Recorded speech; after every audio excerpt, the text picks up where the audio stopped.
Selling lies and buying time, killing people next in line. Lower classes, social slime, they don't matter. Genocide, sick from water, sick from air. Making money, they don't care. Caesar shit, force of air. Fuck them back, it's only for they war. They shoot, they kill, they massacre, rape. They burn the kids, no one makes countries. Lie to your face, fight and die. Cause God forgives.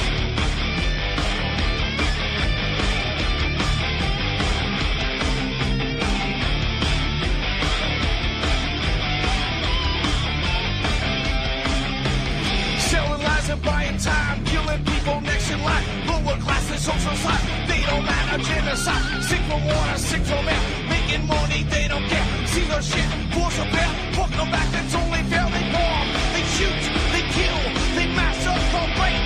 They burn the kids, no one makes countries. Lie to your face, fight and die, cause God forgives. Yeah. Coming back around again.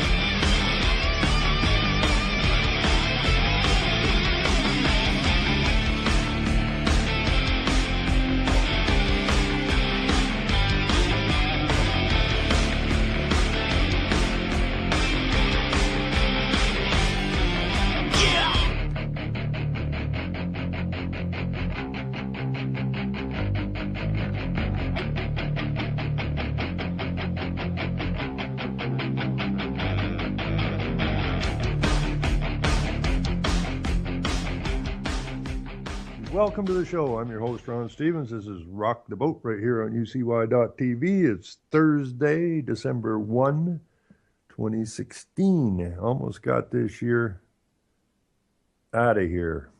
And it started out as a weird year. It's ending out even a weirder year than it started, and which will take us into 2017, which will turn out weirder than 2016. Unless we do something about it. And, you know, I don't live in Canada because Canada is a fictional entity, a corporation, so therefore it's a piece of paper, therefore I can't live in Canada. And to my neighbors to the south, you do not live in the United States of America, you live on the land. You can't live in America or in the United States because, again, that's a corporation. It's just a damn piece of paper. It's Alice in Wonderland. And, you know, it's difficult for us because, or at least it's difficult for me because I thought I was born in Canada. I wasn't. I was born of my mother. But apparently I was born in Canada, which is an impossibility because how can you be born from or into a piece of paper? It can't be done. But, you know, all these years, we've considered ourselves to be citizens of these countries, which are in fact not countries at all. And you can't be a citizen of a piece of paper. You can't be a member of a piece of paper.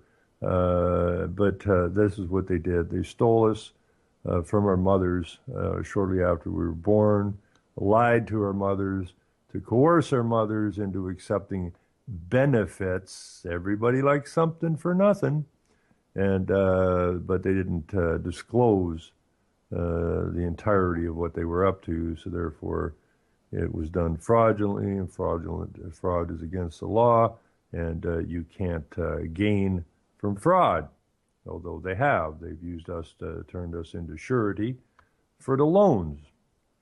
And I'm sure if they told our mothers that if the mother accepted the baby bonus and the fact we'd be entered into a public school, which was there to suck your brain out of your head and not give you any useful information, and that when we came of age, that we would be the surety for the debt, and we would labor our entire lives to pay off these fraudulent debts that these fraudulent politicians just write checks for with us as the co-signer, I guess you will, for all of the debt.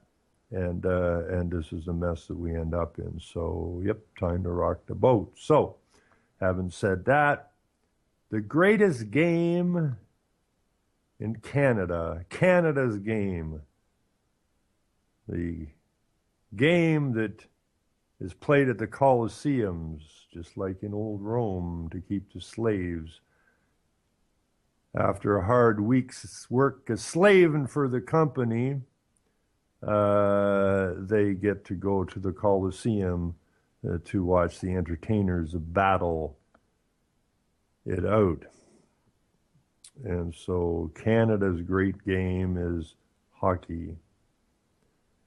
And I remember when Don Cherry, who was the coach of the Boston Bruins, who is now a commentator for Canada, Hockey Night in Canada, used to bitch and complain about the foreign players coming into the game, those from Russia and Sweden and all over the place.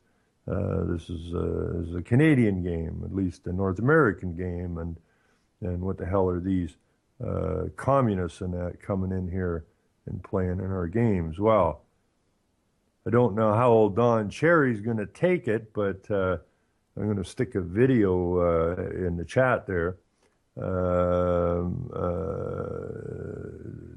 No, I don't watch hockey. I haven't watched hockey in years. I don't watch sports anymore. But where the hell is that damn video?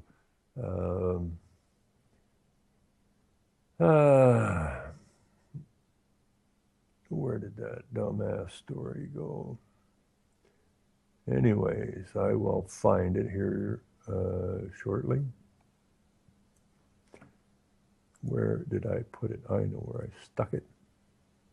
Let me just see if we can dig it out here. Here we go. This is brilliant, you know. A lot of Canadians been able to turn their heads, you know, but and a lot of my relatives and friends and that they still watch the hockey, and so you know they'd managed to turn their head to all the nonsense that goes on in politics. They managed to turn their head to all the nonsense that goes on in policing. They just generally are good little Canadian citizens and have this capacity not to see anything, just turn a blind eye, stick their head up their ass or in the sand and pretend they don't see anything. And so this ought to wake up a few males in the country. Harna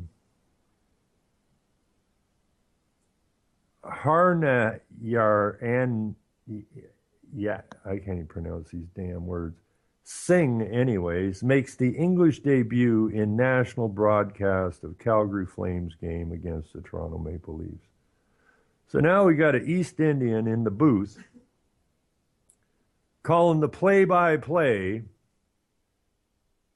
of the NHL, the National Hockey League, Canada's sport. In all of Canada, we can't find a white guy to stick in the booth. And this ain't being racist. It's just being realistic. I don't know too many East Indians playing in the NHL. But then I don't watch the NHL anymore, so maybe there is one or two, but I don't think so. But in the whole damn country, we couldn't find. I know people that can, instead of you putting data in their head that's useful to them, they just fill it up with hockey and sports data, and they can rhyme off anything about the sport, and how tight the shoe, the skate laces are, and so on and so forth, and what the helmet is, anything. They're just this amazing collection of useless hockey data, but it keeps their heads full, so they can't put anything useful in it. So now we got this East Indian who is calling the play-by-play on an NHL hockey game. Now, if this ain't sticking it in your eye, I don't know what is. I mean, when they put the big stainless steel head of, who was that, Stalin, with a little Mao on the head, out in Richmond, British Columbia a few years ago, as they were just hauling the Chinese in. and years before that, they hauled the East Indians in. And now the Muslims are flooding in. None of this has anything to do with this country. But now we've got to the point where we have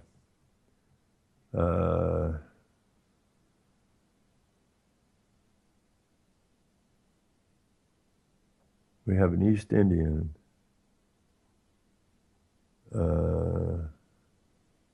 calling the hockey game. Absolutely bizarre.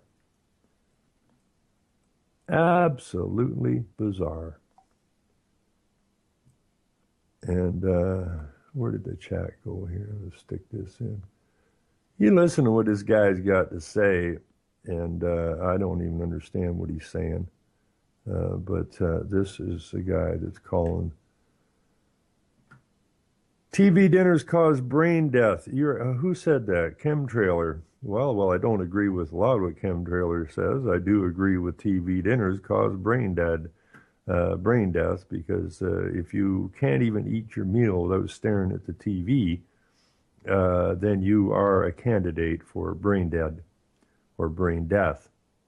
And fill your head up with some more useful nonsense, and then you will go and discuss it tomorrow at coffee with your friends who sat and ate their dinner in front of the TV set, and they will converse like they have some kind of clue what they're even talking about. Of course, they don't. They're just regurgitating the shit that was fed to them while they're eating their shit TV dinner.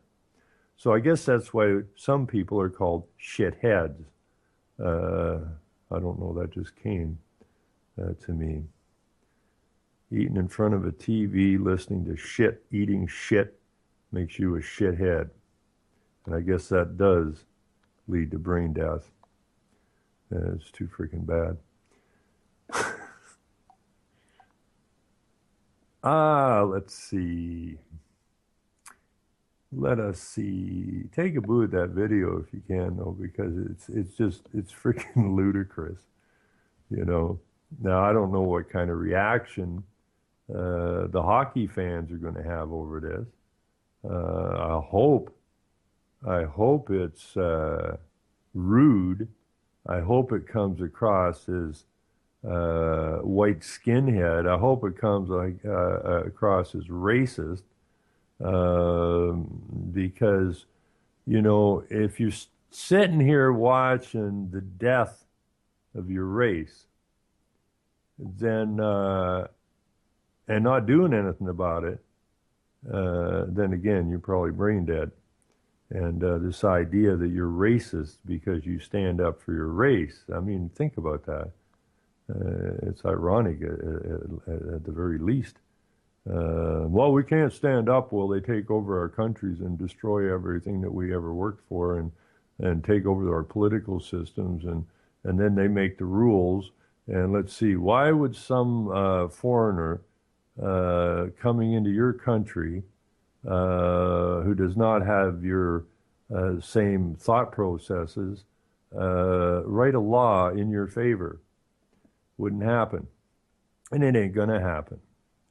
And more our legislatures around the world are filling up with people we don't even recognize. You know, in Canada now we have Chinese legislators, we have East Indian legislators, we have Muslim legislators, Japanese. We have everybody but us. And we are slowly disappearing. And that's bloody unfortunate. So, you know, your government, your so-called government, has declared war upon you, and therefore you got to go to the battle. If they declared war, which they have, then you have a duty to defend against the threat. Now, I was on Facebook, I don't know, it was last night, the night before, whenever. It was a thing about, now I don't know if it's true or not, But what it was saying was that thousands of vets are headed to Standing Rock. And I thought that's brilliant. Absolutely brilliant. So however many these vets are going there, at least, I put a note in there that this is good news because maybe the vets finally understand that those who are tear gassing and pepper spraying and water bombing these people who are standing up out of Standing Rock are the enemy. Then they've always been the enemy. The state is the enemy of the people. It's that bloody simple. And you know it's right because the state is the enemy of the people, because what is the enemy of the state?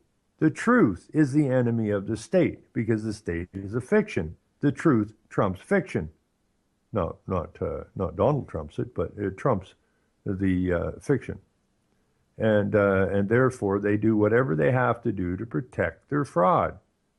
And it's nice to see, if this story's true, that there's some vets actually going out to Standing Rock to support the people, the men and the women and the children who are defending their lands against the state, which is nothing more than the Roman army. Same thing, all roads lead to Rome. They've always led to Rome. And we got to bust that. And the only way you can bust it is rocking the boat. You can't get nothing done standing still. Never happened. And so my hat is off to any vet that has gone out to Standing Rock, because the only reason a vet would go out to Standing Rock is to understand that he got lied to. And once you know you've been lied to and deceived, you ought to be pissed right off. And if you're not, well, have a TV dinner, right? Have another TV dinner. Let's see. I have an important message coming in from somewhere. Uh-oh, this is getting bad. Let me look at this.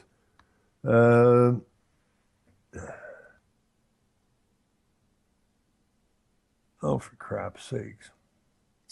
For hockey fans, the 2014 NHL Sustainability Report, and more sustainability for hockey fans, this is a 2012 report, Maple Leafs turn waste into water. Now, not only can the Maple Leafs not win a hockey game, haven't won the Stanley Cup since 1967, apparently. This is NHL Green. Oh, I've been to this damn thing before. And this is just more and more of what I've said in the past. Everything bigger than you, be it the movies, the government, the police, the sports, are all your unions. Every single freaking union is pushing the agenda. So if you're a proud union member, understand that you're undermining your own future by being a member of that union. Your union is not standing up for you. Your union, and just go look it up. The unions are all pushing the UN agendas. The globalist corporate agendas. As are all of the sports. We've read those documents from the UN years and years and years ago, how they're going to use the arts and sports in order to push the message. So this is NHL Green, and it says Maple Leafs turn waste into water, and this is from 2012. Thank you very much for that, Kathy. You are always on top of it. And I want to make a note right now, Kathy Hamilton has never eaten a TV dinner. And that's why she's so freaking sharp. 5 years ago, Maple Leaf Sports and Entertainment launched Team Up Green, an environmental effort that would significantly reduce energy consumption and greenhouse gas at the Air Canada Centre, home of the loser Toronto Maple Leafs. The venue sustainability plan set goals to reduce energy usage by 30%, reduce the carbon footprint by 30%, and divert 95% of waste to landfill by 2013.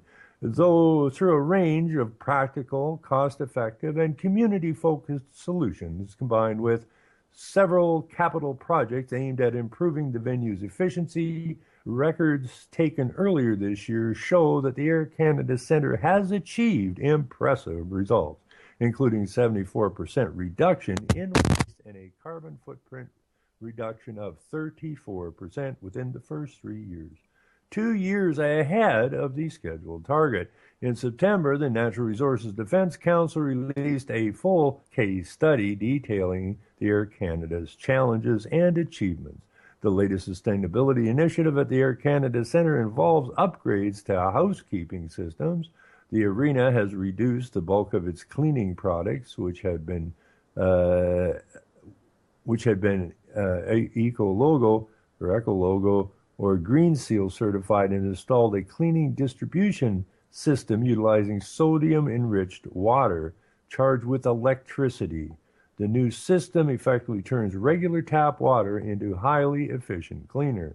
Air Canada Centre has deployed the water-based cleaner to scrub concourses and clean stainless glass and mirrors. Due to the lack of chemicals, the new system leaves a streak-free service. This is a friggin' NHL site, for crying out loud. This year, the ACC also installed a new system that turns organic food waste into water in 24 hours. Yum, yum. So we turn organic food waste. There is no organic food at the Air Canada Centre. There is GMO food, hot dogs and bullshit like that. So, turn the GMO food waste into water in 24 hours. The system is designed to manage this water on site, diverting it from landfills, which reduces methane gas production, eliminates transportation pollution, and keeps the arena's kitchens cleaner. So, all that food you didn't eat and you threw in a waste bin at the hockey game or any other venue there, and then you went over to the fountain to get some water. Well, I don't know. Maybe you did. Maybe you didn't drink it. So who are these clowns partnered with? Let me see here. Constellation, a leading competitive metal supplier, retail supplier of power. WasteWise, Energy Star, all of the players, Beyond Sport, Green Sports Alliance, the Earth's Best Defense, the Bonneville Environmental Foundation, EPA Green Power Partner, and so on and so forth. But all sports, it doesn't matter what the sport is, you can go and you will find that everything from golf to NASCAR to everything else has hooked up and is undermining your nation for the benefit of the satanic idiots, psychopaths, whatever you want to call them, who created Israel and the UN. And I would just as soon see all the stands empty in all of the sports venues. That would at least show that people are onto this. So the enemy is inside the gates. It's permeated every sector of your society, and we have to do something about that. And she doesn't, this is Kathy, and she doesn't watch organized sports either. No wonder cost of participating in or attending sports events have skyrocketed. Absolutely. So this is the Green Report again from 2014, telling us how well they've done.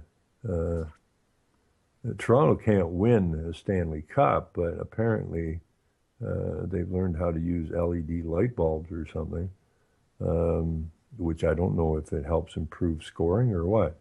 It doesn't seem to. The NHL Sustainability Report Table of contents. What a crock. It just makes you want to puke, man. It really too. Within the past few decades, the NHL has experienced remarkable growth. These strong numbers are a testament to a great product on the ice and an expanding fan base that loves their game. See, well, at least they're true there. The strong numbers are testament to a great product. And that is all it is. It's a product. It's just like any other product. Every sport that you say you love and enjoy is a corporation who made a product, just like any other corporate product. And you cheer that product on because that's all it is a product. And they make a profit from the product, and they use the product to push propaganda. Our focus here, it says, is to track and measure the impact of our business. That's it. The sport you love so much is a business, and the players and the game and the venue are a product of which they sell to you. You think it's entertainment, you think it's sports, but it's a business product.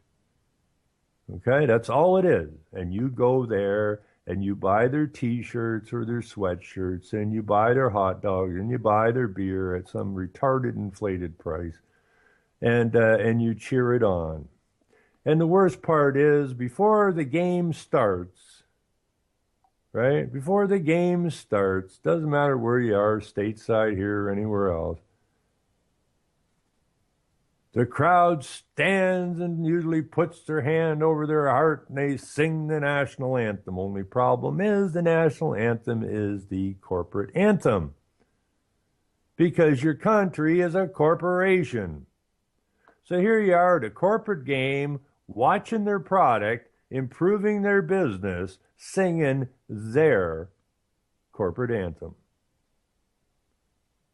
And say, we're proud Canadians or Americans. What you're saying is you had too many TV dinners. And you're now brain dead. Because you cannot support any of this stuff if you understand what's going on. You just can't support it. So you go and you spend your money and you cheer, and then they use that to push the propaganda at you. Okay? And how they changed the thought processes of the mind. A letter from Dr. Alan Hershkowitz, which sounds Jewish, Natural Resources Defense Council. You're about to read the single most important document about the environment ever produced by a professional sports organization, says Alan the Jew. The 2014 NHL Sustainability Report is the first ever such report produced by a professional sports league, and it illuminates an extraordinary level of commitment in responsible environment stewardship by one of the most beloved and prominent sport leagues in the world. Great credit is due to NHL Commissioner Gary Bettman and his staff. An organization is always a reflection of its leadership, and the commissioner is without a doubt one of the great environmental champions in the world of sports. No league has ever produced a sustainability report that is so thoroughly crafted, honest about its limits, and emphatic about the urgent need to protect our planet. And no league has ever been so frank about the risks to its very existence posed by climate change. There'll be no more hockey.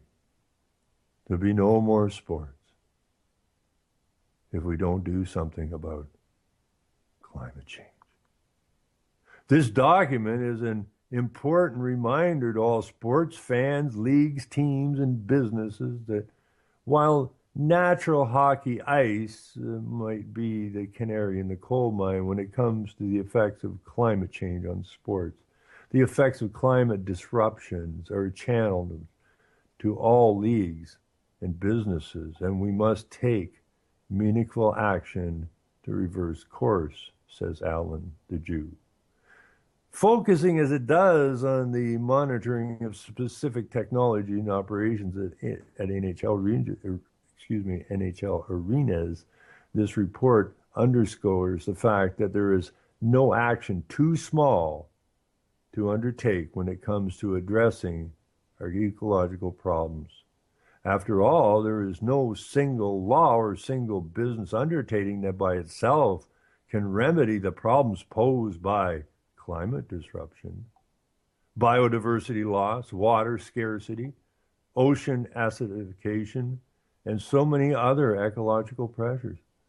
We have no chance but to implement many small steps that will collectively add up to a meaningful ecological process. Bearing this in mind, it is worth pointing out that relative to large industrial sources and power plants, the NHL's carbon footprint is relatively small. During the 2012-13 season, the league and its clubs were collectively responsible for approximately 327,000 tons of CO2 emissions, including available, though limited, refrigeration data, and 385,900 tons of whatever emissions, yada, yada, yada, yada. So, you can't go to the hockey game without, pretty soon you're going to go to a hockey game and Alan the Jew or one of his people be standing out there and you'll have to recite something that you're totally committed to climate change and saving planet Earth, or you won't be allowed in the arena, some lunacy like that. I mean, this propaganda, who's this clown?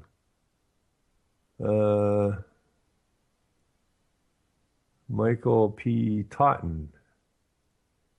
The National Hockey League engaged Assets for Life for the purpose of issuing a limited assurance report for the league's greenhouse gas emissions inventory for 2010, 2012, and 2013 seasons, procedures of limited assurance, reporting criteria. Now, all of these guys, right? All of these guys that run all of these business and all of these sport leagues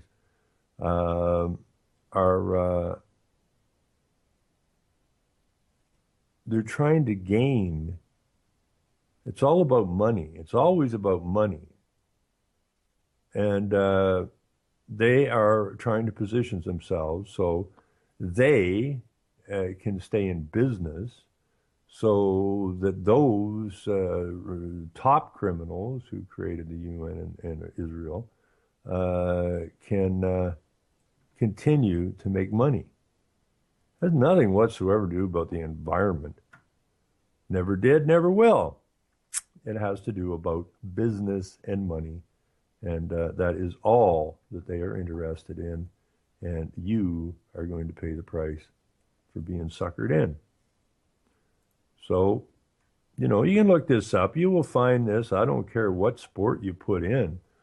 Put in a sport, put in the sustainability of that sport, and I'm sure this kind of garbage will show up, and you will get basically a verbatim, because they all work on templates. These guys don't think up nothing. They don't know what sustainability is.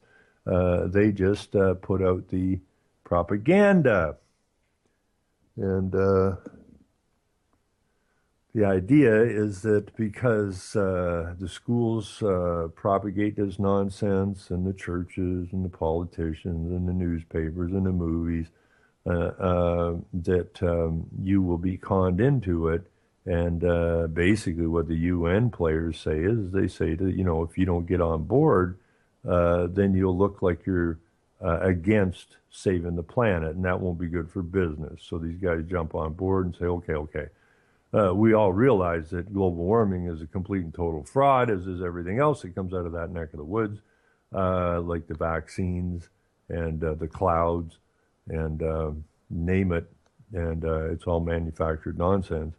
But these are businessmen, and they want to stay in business, and so they're asked to get on board, because if you don't get on board, it's a threat, really. If you don't get on board, you're going to get beat up by the media, by the professors in the universities. You're just generally going to get beat up, and you're going to look bad, because the NHL is anti-Earth if you don't get on board, and so that's not going to be good for your business. So they get on board. What's it cost them to get on board? Nothing. And they do it. And so therefore, just boycott the unions, boycott the schools, boycott the churches, boycott the sports, boycott the shit out of everything. Just don't participate in it. Because if you say you're awake and you're participating in these things, then how can you be awake and brain dead at the same time? How can you feel that you're knowledgeable and still stupid all at the same time?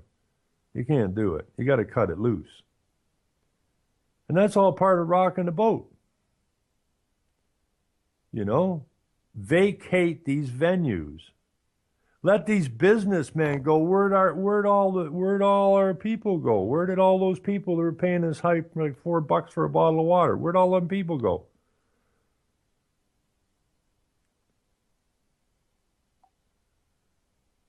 Empty the stands.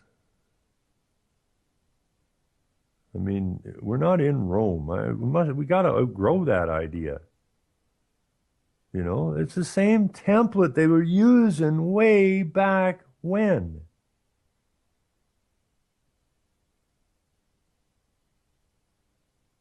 They told the slaves, you do your work, we'll give you a place to live, we'll give you some food. What the hell's going on today, right?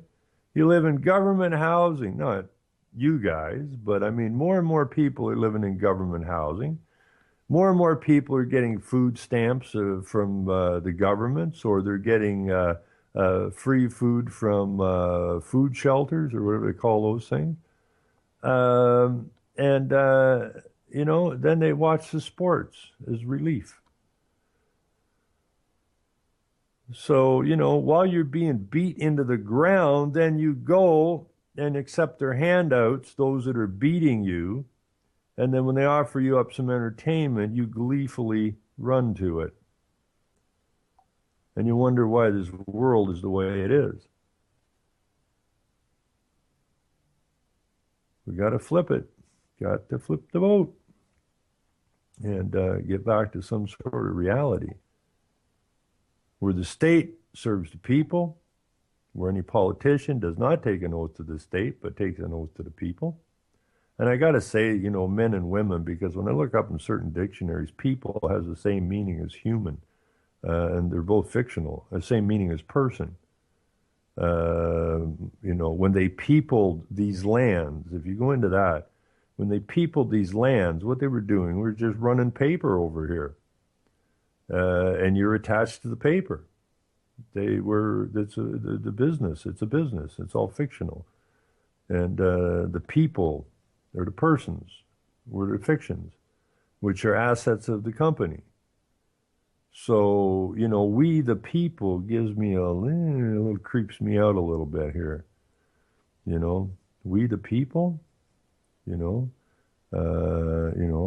even like the word we anymore. We are the world. We have these we things going on. I don't know if they do them in the States or not, but we have them here in Canada. You get the Prime Minister going there. They get a bunch of school children in a place like the Air Canada Centre, where they turn waste food into water. Magic. I don't know who's drinking this water, or who's using it for what.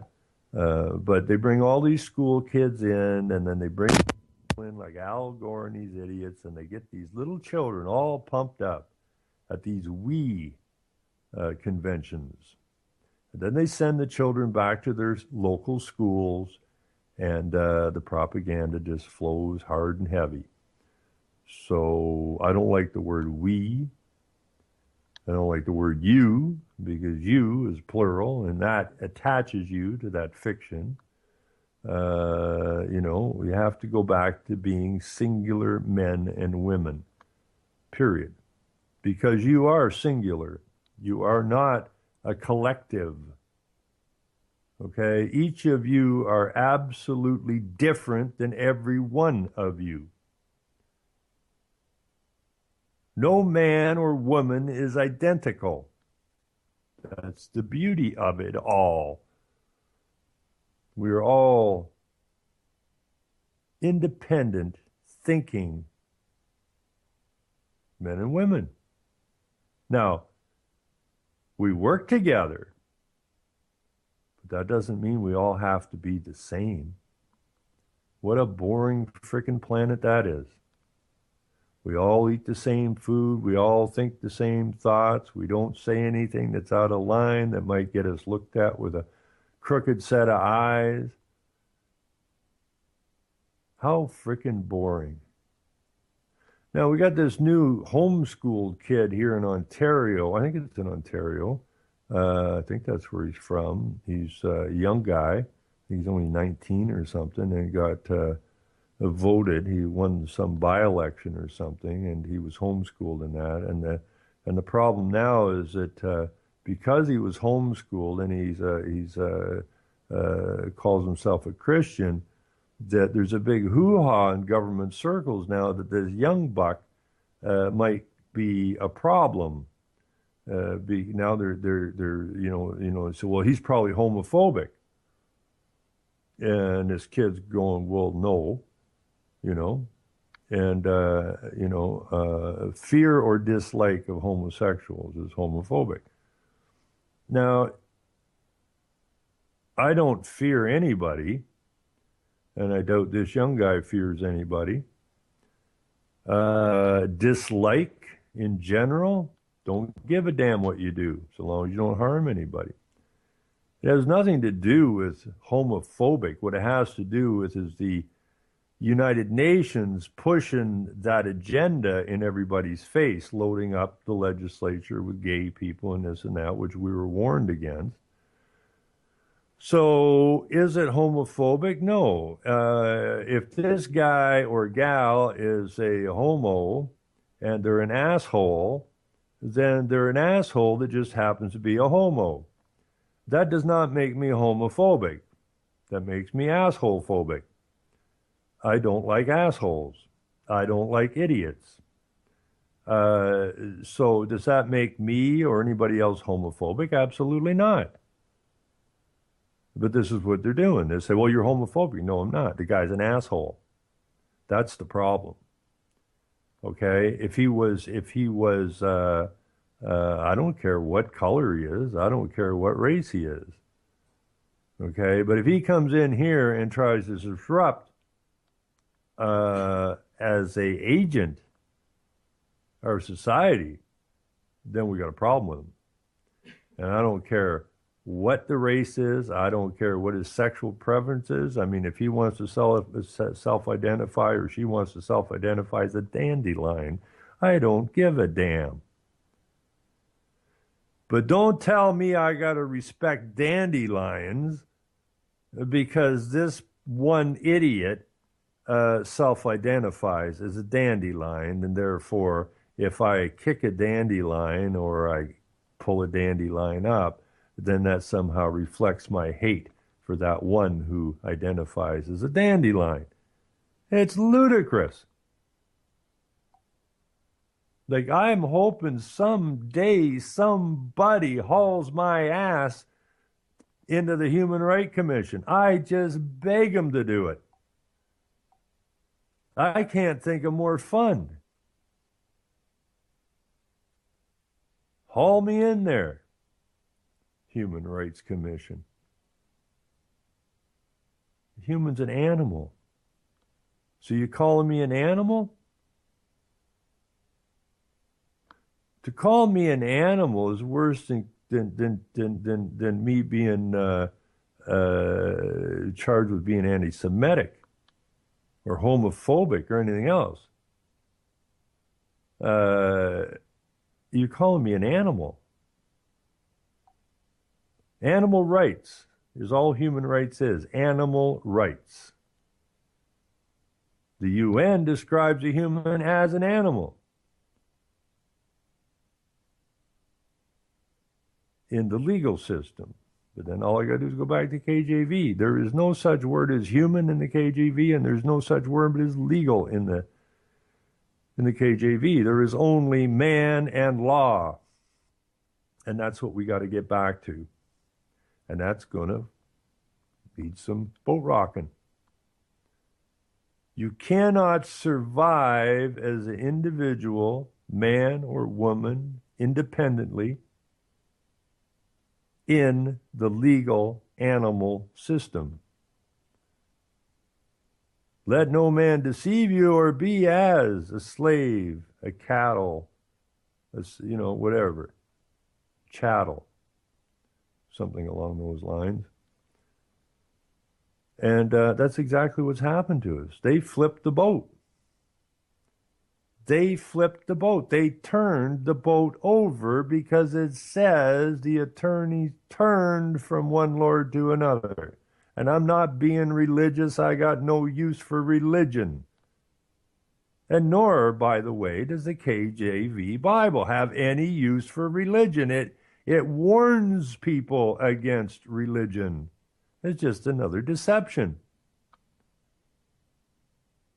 It says also, take heed that no man deceive you. Well, we've been deceived. And they turned the boat over and put us in the legal animal, slave, chattel, cattle system. But why would a man want to be in that?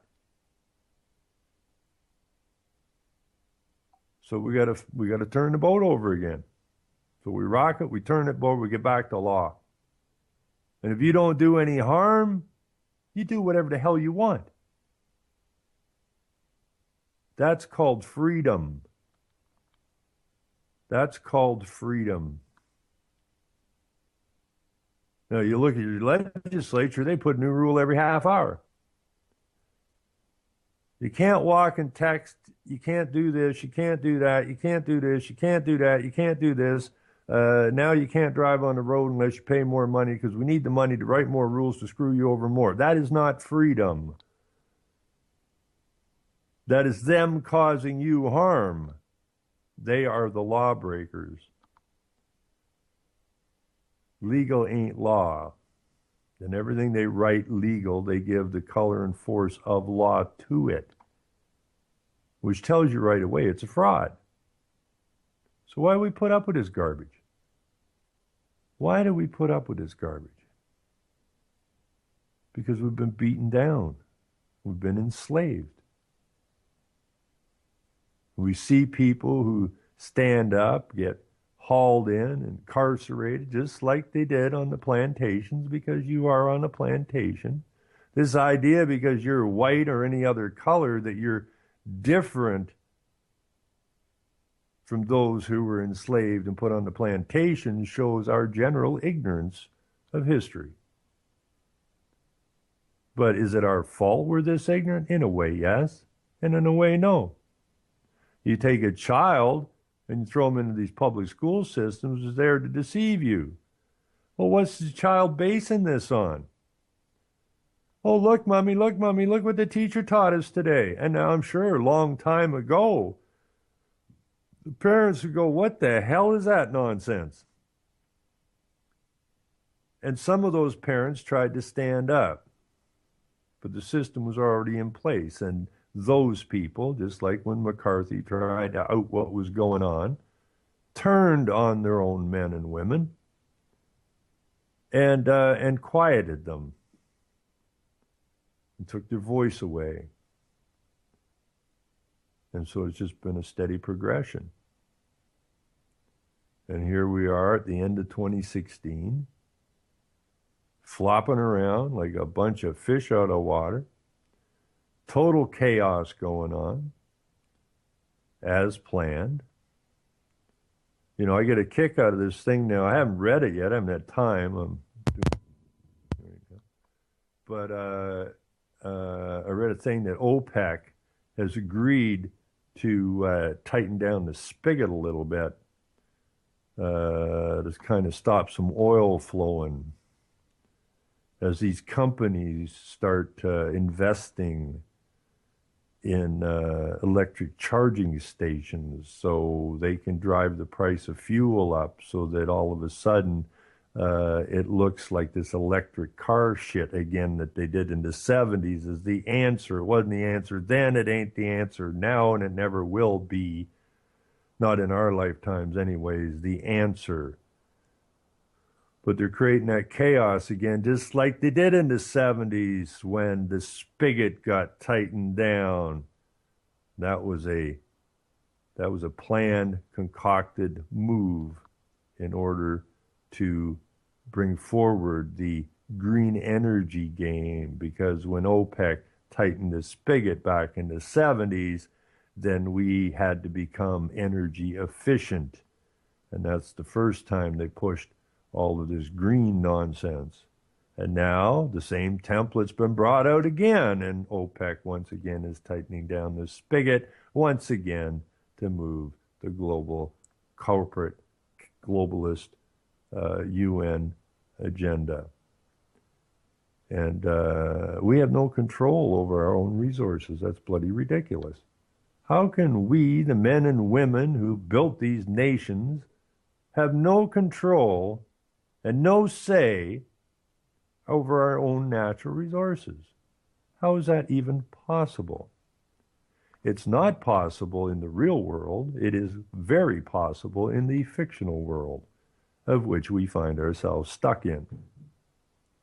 And that has to change. And so for those people out at Standing Rock and anybody else that is fighting back and putting their stand down, I mean, we got here in this country, the Prime Minister, Tinkerbell Trudeau, who is an adamant environmentalist, who is spending your money more and more every day to fund things in other countries, who is anti-oil and anti-oil sands and anti-anything that isn't good for Mother Earth, once in power has passed the pipeline out to BC to take that very oil sands that is such a detriment to the environment and ship it off to China, who just happened to have built 500 coal plants while we were shutting ours down. Where is all this coal that we don't use anymore headed? You got that right. It's going to feed those 500 coal plants that they built. Same as that thing they cut in Australia. It was a 20-year, $60 billion coal deal.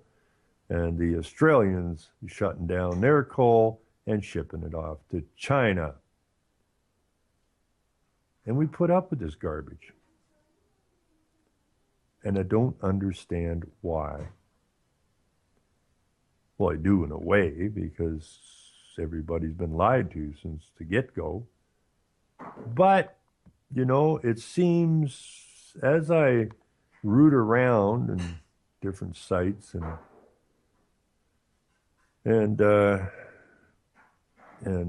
over there to Facebook land, of which I only really use to gauge people, gauge the thought processes, it is more than apparent that there are more and more angry people daily, more and more people that have figured out they've been lied to since the get-go. And that's the absolute beauty of it. Because once you know, you can't not know. And once you see, you cannot not see. And the deception is over. And that's the beauty of it. And that's why we're going to win. That's exactly why we're going to win. the only way we could possibly lose if we go out of our way. Well, I guess if we were the Toronto Maple Leafs, we'd have a much better chance of losing. But generally, I think we are finally on the right path. I think people are waking up exponentially now. And it doesn't matter what these clowns do from here on in. They're going to lose because people are going to turn on them. When we live in nations as rich as, call it Canada for now, and America, and we see the poverty that is growing by the day in our rich nations, and we see the foolish expenditure of debt notes, of which we're on the hook for, while our own people fall further and further in debt, more and more people losing their homes, less and less people with a job that's going to last more than a few months, if it does last that long, always scrambling. That's the chaos. We do have to cleanse our lands of this, or nothing's going to change. And I'll leave you on this note that I'm not going to stop saying it. You do it or you don't do it. But you got to step up to the plate. And I know this goes again, totally against what I say. And I believe, but we got to go get a hold of our local councils. We got to get a hold of them. Take the oath. Cross your fingers behind your back. It doesn't matter if you take the oath anyway. We're going to bust the damn things as soon as we get in. We just got to get in. And then we got to do some serious ass kicking, because they deserve to have their asses kicked for what they've done to us and what they plan on doing to us. And nobody is going to fix any of it except you and I. That's it. There's no magic horseman out there that's going to ride in like in the movies and clean up the corruption. You're it. If you want to be in law, which is a moral stance, legal being an amoral stance, if you want to be a moral man, then you are a man in law. And truth and moral and man trumps legal human fraud every single time. So I ain't preaching at you. This is what's got to happen, and we're going to do it one way or the other, or we lose. They put a position in here where we shouldn't have a chance to lose. We'd really have to work hard at this point to lose. And I don't want to see us do that. I want to see a bright future for those who come after us. And we do have a duty to make sure it happens. So that's the show for today. Everybody have a great night. And we'll be back here. Oh, I see. What day is this? Thursday. So I guess Saturday night we'll be over at Revolution Radio. And then back Sunday on UCY.tv. So everybody have yourselves a great night. Remember, we're going to win. Just keep rocking the boat. Keep informing people. And they are waking up. We just got to stay on them and make them strong because they're very, very weak right now. And if you see somebody reach for a TV dinner, for God's sake, it's worse than heroin. Get it away from them. Have a great night, everybody. We're out of here. Selling lies and buying time, killing people next in line. Lower classes, social slime, they don't matter. Genocide, sick from water, sick from air. Making money, they don't care. Censorship, force of air. Fuck them back, it's only for they bomb. They shoot, they kill, they massacre, rape, they burn.